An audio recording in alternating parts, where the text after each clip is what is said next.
नमस्कार, स्वागत है आपका द न्यूज पर और मैं हूं आपके साथ शेरिन।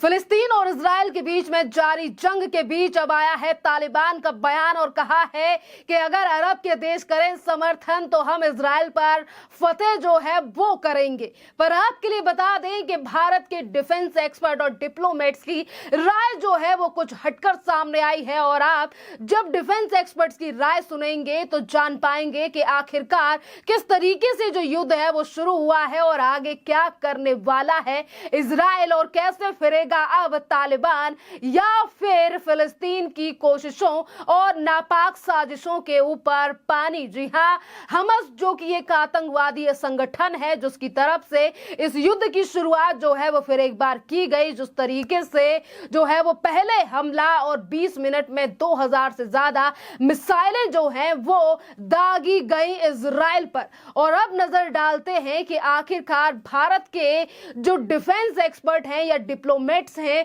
उनकी इस पूरे मामले को लेकर क्या राय है और आखिरकार आगे चलकर जो है वो इजराइल क्या एक्शन ले सकता है और इसका क्या प्रभाव जो है वो गाजा पट्टी या फिर हम कहें फिलिस्तीन पर पड़ेगा। अगर हम बात करें कि प्रफुल्ल बख्शी जो कि डिफेंस एक्सपर्ट हैं और उन्होंने कहा है कि इजराइल जो है वो अब गाजा पट्टी पर कब्जा करेगा और फिर बनेगी बात और फिर टेबल पर बात बनेगी, क्योंकि बमबारी से कुछ नहीं होता है, कुछ वहां के लोग मरते हैं, कुछ इधर के लोग मरते हैं और रियल असेस्ट यानी कि जब तक रियल स्टेट नहीं जाएगी, जमीन नहीं जाएगी, जगह नहीं जाएगी, तब तक ये युद्ध जो है वो खत्म नहीं होगा। और यही काम करने के लिए जो है अब इजराइल आगे बढ़ेगा और इजराइल जो है वो अब धीरे यानी कि अब अपनी सेना को जो है वो सशक्त, तो पहले से ही इजराइल की सेना है जो कि अब गाजा पट्टी यानी कि फिलिस्तीन में जाकर करेगी कब्जा और उसके बाद बनेगी बात। और इसी के साथ प्रफुल्ल बख्शी ने यह भी कहा है, देखिए आप सुन पा रहे हैं कि बाइडेन के बयान को लेकर भी उन्होंने कहा है कि तरीके से समर्थन करेंगे। उन्होंने पहले ही कहा था कि इजराइल के साथ जो है वो 35 से ज्यादा देशों का समर्थन है, जिसमें से एक जो है वो इंडिया भी है और इस्लामिक कंट्री जो है वो एक भी नहीं है जो कि इजराइल के समर्थन में है। और दुनिया भर में जो है वो आज देश जो है वो लोहा मान रहे हैं इजराइल का। खैर देखिए, आप पूरी वीडियो देखिए और आप देखिए कि किस तरीके से डिफेंस एक्सपर्ट प्रफुल्ल बख्शी ने इन तमाम चीजों को जो है वो बड़ी अच्छी तरीके से समझाया है कि आखिरकार आगे चलकर क्या करने वाला है इजराइल। तो हमला तो होगा और इस समय देखिए इजराइल को मौका मिल गया है अब इस बार को इसको आर्या पार करने का। आर्या पार तो पूरा नहीं होगा पर ऐसा सोल्यूशन, ऐसा सिचुएशन इजराइल क्रिएट कर सकता है कि उसके बाद बहुत समय तक ये अपना मुंह ना खोले, जैसे कि हमने नाथुला में किया था 1967 में। ईरान के सुप्रीम लीडर के जो एडवाइजर हैं उन्होंने सपोर्ट करा है हमास के इस रॉकेट अटैक को। बिल्कुल, ईरान तो सपोर्ट ही कर रहा है, वो तो सबसे बड़ा सपोर्टर है, तो वो है हमास को सपोर्ट कर रहा है। हालांकि हमास को ईरान ने नहीं बनाया था, हमास की पैदाइश तो दूसरे तरीके से हुई है, बट ईरान अब उसका चैंपियन बन गया है हमास का। उसको पूरा सपोर्ट करेगा किसी ना किसी तरीके से। बट इजराइल ने ब्लॉकेड शुरू कर दिया है, नेवल ब्लॉकेड शुरू कर दिया है और इजराइल अपनी पूरी फोर्स ला रहा है।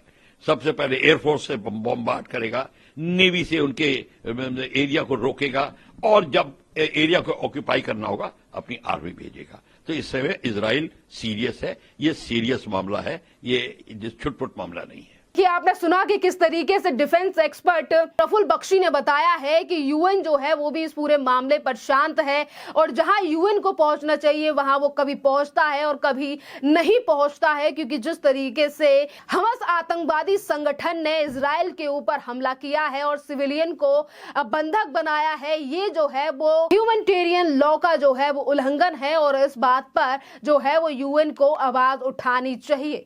अब इसके साथ बात करते हैं कि जैसे कि देखिए प्रफुल्ल बख्शी ने खुद कहा है कि इजराइल को जो है वो मौका मिल चुका है और अब इजराइल जो है वो आर या पार करेगा। जी हाँ, ईरान मौका मिल चुका है और सपोर्ट करेगा। अगर ईरान जिस तरीके से सपोर्ट कर रहा है हमास को या फिर इन तमाम आतंकवादियों को, आतंकवादी संगठन को, इससे जो है वो इजराइल को कोई फर्क नहीं पड़ता है, क्योंकि इजराइल जो है वो सारी फोर्स अब इस्तेमाल करेगा और फिलिस्तीन पर हमला कर कर उस पर जो है वो कब्जा करेगा। खैर ये मामला जो है वो इतना ज्यादा सीरियस नहीं है इजराइल के लिए, क्योंकि इजराइल जो है वो इसे खत्म करेगा। और इसी के साथ देखिए नजर डालते हैं हम फॉर्मल डिप्लोमेट महेश सचदेवा की, और उन्होंने कहा है कि जो 24 घंटों में जो कुछ हुआ है वो काफी ज्यादा चिंताजनक है और गाजा ने ऐसा समय चुना है जब इजराइल में शनिवार को शबाद होता है और इस दिन इजरायली जो हैं वो खाना नहीं खाते हैं, पीते नहीं हैं और यहूदियों का ये त्योहार है। और इसीलिए जो चर्चा यानी कि ये हमला करने के लिए काफी दिनों से जो है वो प्लानिंग कर रहा था ये हमास आतंकवादी संगठन। देखिए पूरी बात सुनिए आप कि डिप्लोमेट्स की तरफ से क्या कहा जा रहा है, और एक एक कर आप जब डिप्लोमेट्स की बात को सुनेंगे, नजर डालेंगे, तो आपको पता चलेगा कि किस तरीके से जो प्लानिंग की जा रही थी, ये जो प्लानिंग की जा रही है वो किस तरीके से फेल होने वाली है, क्योंकि इजराइल के साथ अमेरिका से लेकर तमाम बड़े 35 देशों का समर्थन है। ये जो डेवलपमेंट्स पिछले 24 घंटों में हुए हैं वो काफ़ी चिंताजनक हैं और इससे कई परिस्थितियां बदल जाती हैं। पहली बात तो ये कि इजराइल के बारे में जो कहा जाता था कि एक पत्ता भी खड़कता है मध्य पूर्व में तो इजरायलियों को पता होता है या वो खुद करते हैं, उसे सिद्ध हो गया कि उसमें अतिशयोक्ति है। हालांकि मौका बड़े समय बड़े ध्यान से चुना गया था। ये शनिवार था जिसको इजराइल में सब्त कहते हैं, जिसमें इजरायली खाना नहीं खाते हैं, जिसमें इजरायली कुछ नहीं, ज्यूज के लिए कुछ भी करना मना है, यहाँ तक कि फ्रिज का दरवाजा भी खोलना मना होता। शनिवार के दिन हाँ, उनके लिए शनिवार अलग में सब्त कहते हैं उसको, सब्बात अरबी में, ये नहीं अंग्रेजी में उसको कहा जाता है, वो अलग है। दूसरा, कल सिमशात का एक त्योहार था यहूदियों में, जिसमें पूरा दिन अपनी जो उनका ग्रंथ है, धार्मिक ग्रंथ तोरा, उसको पढ़ने के लिए समर्पित है। तीसरा, इजराइल के अंदर विवाद चल रहा है जिसमें कि सरकार चाहती है कि जो अदालतें हैं उनके ऊपर अंकुश लगाए और काफ़ी जनता इसके विरुद्ध है, लेकिन सरकार का बहुमत है हल्का सा संसद में और उसको पास करा लिया गया है। अब सुप्रीम कोर्ट खुद अपने अधिकारों के हनन के बिल पर, उसकी वैधानिकता पर विचार कर रहा है और प्रदर्शन जारी है। इस तरह से देश विभाजित है इतनी बुरी तरह से कि एक ज़माने में जो इजरायली सेना के रिजर्विस्ट ऑफिसर्स थे, उन्होंने कहा हम ट्रेनिंग में नहीं जाएंगे इस बिल के विरुद्ध। तो इजराइल की सैनिक क्षमता पर आघात पहुंचा हुआ है। इन परिस्थितियों में हमला किया गया शनिवार को, त्योहार के दिन, विभाजित इजरायली परिवार को समझते हुए। तो इसका चुनाव बड़े सलीके से किया गया, लेकिन इसका जो अंतिम परिणाम होगा उसमें सैनिक परिणाम के बारे में कोई शक नहीं है। इजराइल बहुत ही शक्तिशाली देश है और एक बार जब लामबंदी हो जाएगी फौज की तो इन सबको पीछे धकेल दिया जाएगा, हमास को, इस्लामिक जिहाद को पीछे धकेल दिया जाएगा और बॉर्डर फिर से सिक्योर हो जाएगा। हो सकता है कि इजराइल सैनिक दखलंदाजी भी करे, एक सेना भेजे गाजा में। वहाँ अभी उसके कोई सैनिक नहीं है, वहाँ पर उसकी कोई बस्तियाँ भी नहीं है। वेस्ट बैंक में है ये सब, लेकिन इधर नहीं है। तो सैनिक भेज करके और तोड़ फोड़ करे, पकड़े लोगों को, अपने लोगों को ढूंढे, उनको रेस्क्यू करे वगैरह, उस टाइप की बातें हो सकती आने वाले दिनों में। जी, अगर वो होता है तो काफ़ी और ज़्यादा हिंसा होगी और फिर परिणाम के बारे में कुछ कहना मुश्किल है। मध्यस्थता, अब मैं कारण आपको बताता हूँ क्यों ज्यादा बड़ा संकट नहीं आएगा, ये ज्यादा नहीं चलेगा। कई जो विशेषज्ञ हैं वो कहते हैं तृतीय महायुद्ध होने वाला है वगैरह वगैरह, ये फैल जाएगा वगैरह। इसका मैं इसके समर्थन में नहीं हूँ। मेरा विचार ये है कि हमास अलग थलग है, उसका समर्थन करने वाले राज्य कम हैं। बहुत स्ट्रांग है। उन्हीं ने ऑलरेडी वहाँ के ऊपर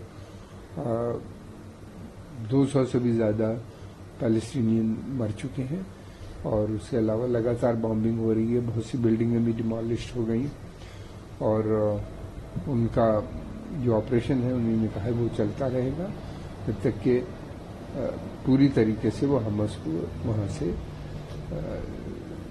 एलिमिनेट नहीं कर देंगे, ख़त्म नहीं कर देंगे। मगर इस तरह पहले भी वो कई बार कह चुके हैं, इस तरह कई बार इजराइलीज अंदर भी गए हैं हमास को भी करने के लिए, हिजबुल्लाह के लिए भी, लेकिन कुछ दिनों के बाद फिर ये लोग खड़े हो जाते हैं, नए लोग, नई लीडरशिप। मैं समझता हूँ कि समय आ गया है और जो 2 स्टेट सोल्यूशन पे बातचीत हुई थी उसको दोबारा से रिवाइव करना चाहिए। मसला जंग से नहीं हल होगा बल्कि बातचीत से। बेंजामिन नेतन्याहू ने ये भी साफ तौर पर कहा कि हम लड़ाई में खड़े हैं और इजराइल इस लड़ाई को जीते। वो तो ऑक्युपाइड टेरिटरीज है, उनके पास पहले से ही कब्जा है उस गाजा स्ट्रिप का या जो है उनका जो वेस्ट बैंक है या जो ईस्ट जेरूसलम है, तो ये तो उनके कब्जे में है, उन्हीं के पास है। जाहिर सी बात है कि इजराइल की ताकत अथाह ताकत है और उस ताकत के साथ वो पूरी तरीके से लड़ भी रहा है और पूरी कोशिश होगी उसको कि इस मूवमेंट को दबा दे। और देखना यह है कि आगे क्या होता है। ये मेरा कहने का मतलब ये है कि ऐसा कई बार हो चुका है, इजरायली फोर्सेस अंदर भी गई हैं, दोबारा भी उनके ऊपर अटैक हुए हैं, मगर कोई नतीजा नहीं निकला। अब ये फिर इतना बड़ा ऑपरेशन हुआ, 250 के करीब इजरायलियों की भी हत्याएं हो गई हैं, बहुत से लोगों को इन्हीं ने बंदी बना लिया है, बहुत बड़ा इंटेलिजेंस फेलियर हो गया वहाँ पे। तो ये एक है, वो भी एक चिंता की बात है सभी के लिए। उसमें बेगुनाह लोग भी हैं, सिविलियंस भी हैं बहुत से इजरायली। तो ये सारी चीज़ें चल रही हैं। ये एक 50 साल से ज़्यादा हो गया, बल्कि 100 साल से ये मसला शुरू हुआ, 50 साल से ऑक्युपेशन चल रहा है और इस तरह की घटनाएं होती रहती हैं बराबर। इस पूरे मामले पर सर अमेरिकी राष्ट्रपति जो बाइडेन का भी स्टेटमेंट आया है, उसको आप कैसे हैं? बेहद महत्वपूर्ण जो बाइडेन का स्टेटमेंट। हाँ, बहुत महत्वपूर्ण है। देखिए, अमेरिका की पॉलिसी बिल्कुल साफ है और जो बाइडेन ने उसको दोबारा से रिट्रेट की है, वो इजराइल की सिक्योरिटी और सॉवरेनिटी के लिए पूरी तरीके से वचनबद्ध है अमेरिका। और फिर उसके अलावा ये कि उन्होंने ये भी कहा है कि इजराइल को पूरा हक है अपने को डिफेंड करने का। फिर यही नहीं बल्कि अमेरिका का मानना ये है, अमेरिका की पॉलिसी ये है कि इजराइल की जो मिलिट्री सुपीरियरिटी है वो बनी रहनी चाहिए उस पूरे क्षेत्र में। और इजराइल को वो मदद भी देते हैं और फिर दोबारा प्रॉमिस किया है कि वो आर्म्स एम्यूनिशन जिस चीज़ की भी ज़रूरत होगी वो उनको देंगे और कहीं दूर से नहीं आएगा, इसलिए कि अमेरिका का आर्म्स डिपो इसराइल के अंदर है, वहीं से उनको डिलीवरी भी हो जाएगी, जैसे पहले उन्होंने आई थिंक 2014 में किया था। सर इस सब के बीच जो क्रिटिकल सिचुएशन बनी है, इस दौरान सर एयर इंडिया ने अपनी फ्लाइट्स कैंसिल कर दी हैं दिल्ली से तेल अवीव और तेल अवीव से दिल्ली आने वाली पैसेंजर्स की। मैं समझता हूँ ये अच्छा स्टेप है, इसलिए कि सेफ्टी कुछ पता नहीं है वहाँ के जो हालात हैं उसमें, और कई एयरपोर्ट वगैरह भी कुछ बंद किए हैं, इसराइल ने भी बंद किए हैं इनके हालात को देखते हुए। और भारत ने एक एडवाइजरी भी वहाँ पे इशू की है भारतीय लोगों के लिए कि वो अपनी बहुत ज़्यादा मूवमेंट न रखें और अपने सिक्योरिटी एंड सेफ्टी का ध्यान रखें। ये जितनी भी एडवाइजरी है भारतीय मूल की जो सुरक्षा को देखते हुए ये काम किया गया। Won the election some years ago and is ruling Gaza. So, what has happened is that, let's speak in plain English. You remember 6th of October 1973 when the Arabs invaded Israel, and initially they had success. 6th of October. Now, yesterday, the 7th of October, correct? They were, in a manner of speaking, remembering all that, and they also had a joyous festival called Simchat Torah. In other words, in plain English, Israeli intelligence was sleeping. तो देखिए आपने सभी diplomats की राय सुनी है। देखिए जिस तरीके से मैंने बताया कि एक के बाद एक बड़े डिप्लोमेट्स या फिर डिफेंस एक्सपर्ट्स की तरफ से राय दी गई है और आपने सभी की बातें सुनी है और सभी ने एक जैसा बयान तो जरूर दिया है कि चाहे फिर भारत की तरफ से एडवाइजरी जारी करना हो या फिर एयरलाइंस को बंद करना हो, ये बहुत अच्छा फैसला जो है वो लिया गया है भारत सरकार के द्वारा। जिस तरीके से, क्योंकि इस समय पर युद्ध जारी है दो देशों का और इस समय पर एयरलाइंस का इस्तेमाल जो है वो भी दुश्मन देश कर सकते हैं। और इसी के साथ देखिए आपने राय जो है वो सुनी है डिफेंस एक्सपर्ट प्रफुल्ल बख्शी की और फॉर्मर डिप्लोमेट महेश सचदेवा ने भी इन तमाम चीजों का जिक्र किया है। और इसी के साथ फॉरेन एक्सपर्ट जो हैं वो कमर आघा, इन्होंने भी इस बात पर कहा है कि पॉलिसी को लेकर जो सरकार की तरफ से फैसला लिया गया है वो काफी ज्यादा बेहतर है। और इसी के साथ डिप्लोमेट केपी फाबियान ने बताया है कि किस तरीके से इसी तरीके का हमला जो है वो 1973 में किया गया है। खैर आपने तमाम बातचीतें और राय जो है वो सुनी है और अब आप देख सकते हैं कि क्या कदम उठाने वाला है इजराइल आगे चलकर और क्यों आखिरकार खाड़ी देशों में से सिर्फ एक अकेला देश कतर ही समर्थन कर रहा है सिर्फ इस हमास आतंकी संगठन को, या फिर हम कहें फिलिस्तीन को। और इसके पीछे क्या थ्योरी है वो हमारे डिप्लोमेट्स यानी कि भारत के डिप्लोमेट्स आपको अच्छी तरीके से समझा चुके हैं। खैर इस पूरे मामले पर आपकी जो भी राय हो आप हमें कमेंट कर जरूर बताइए। धन्यवाद।